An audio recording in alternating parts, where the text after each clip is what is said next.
આપનું નામ? जी, मैं station fire officer Rajkot fire emergency services Moin Sheikh.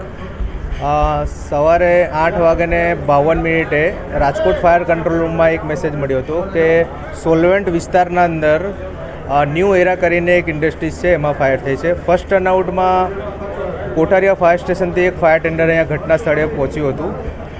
અહીંયા આવીને જોયું તો આગ થોડું સ્પ્રેડ થઈ ગઈ હતી, તો માટે બીજા 2 ફાયર ટેન્ડર પણ અહીંયા સપોર્ટિંગમાં બોલાવેલા હતા. Total 3 fire tender Rajkot fire બ્રિગેડના અહીંયા કામે લાગ્યા હતા અને સમથિંગ 1 કલાકની અંદર આગને સંપૂર્ણપણે બુઝાવી દીધેલ છે. એમાં કોઈ પણ પ્રકારની જાનહાનિનો મેસેજ મળેલો નથી.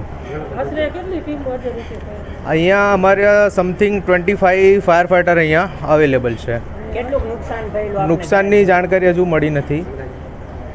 અંદાજે પણ હજુ અમને કોઈ ઓનરે કંઈ કીધું નથી. એ બી એનું પ્રાથમિક કારણ હજુ જાણવા મળેલ નથી.